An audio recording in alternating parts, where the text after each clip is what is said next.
కౌశిక్ వీడు నా ఫ్రెండ్, ఇద్దరిది సేమ్ ఏజ్, ఇద్దరం ఒకేసారి హెల్త్ ఇన్సూరెన్స్ ప్లాన్ తీసుకున్నాం. 10 లక్షల కవరేజ్ 10 లక్షల కవరేజ్.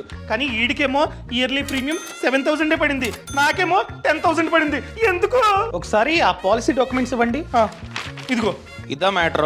నీ ఫ్రెండ్ పాలసీలో వాలంటరీ డిడక్టబుల్ అనే క్లాజ్ ఉంది. వాలంటరీ డిడక్టబుల్ అంటే సింక్ అంటే ఇలా ఉండాలి. ఇందులో వాలంటరీ డిడక్టబుల్ 50,000 అని చెప్పి మెన్షన్ చేసింది. అంటే నీ ఫ్రెండ్ ఫ్యూచర్ లో ఏమైనా క్లెయిమ్ కి అప్లై చేస్తే ఫస్ట్ 50,000 తన పాకెట్ నుండి తన భరించాలి. ఆ 50,000 కి మించి ఎంతైతే ఖర్చయిందో దాన్ని మాత్రమే బీమా సంస్థ భరిస్తుంది.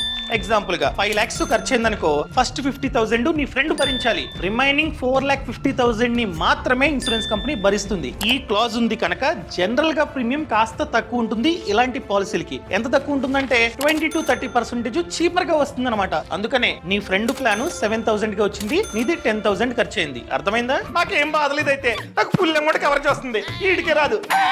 మనం నాశనం అయిపోయినా పర్వాలేదు, పక్కాడు బాగుపడకూడదు. ఒకవేళ మీరు కనుక హెల్త్ ఇన్సూరెన్స్ ప్లాన్ ని తీసుకుందాం అనుకున్నట్లయితే అంతా చదివి, టర్మ్స్ అండ్ కండిషన్స్ అన్ని చదివి ఆ తర్వాత మాత్రమే తీసుకోండి. ఏ కంపెనీలో పడితే ఆ కంపెనీలో బ్లైండ్ గా తీసుకోకుండా అన్ని కంపేర్ చేసుకోండి. మీరు అడగొచ్చు అన్ని ప్లాన్స్ ని ఎలా కంపేర్ చేసుకోవాలి, అన్ని కంపెనీస్ ని ఎలా కంపేర్ చేసుకోవాలని. మీకు కావాలంటే ఛానల్ ప్రొఫైల్ లో లింక్ ఇస్తా, క్లిక్ చేసి మీ సమాచారం అంతా ఎంటర్ చేస్తే 51 ప్లాన్స్ మీకు కనిపిస్తాయి. మంచి ప్లాన్ ని మీరైతే చూస్ చేసుకోండి, డైరెక్ట్ గా తీసుకోండి. బయటతో కంపేర్ చేస్తే ఈ ప్లాట్ఫామ్ లో 25% వరకు డిస్కౌంట్ ఉంటుంది. లింక్ ఛానల్ ప్రొఫైల్ ఇచ్చా, చెక్ చేసుకోండి.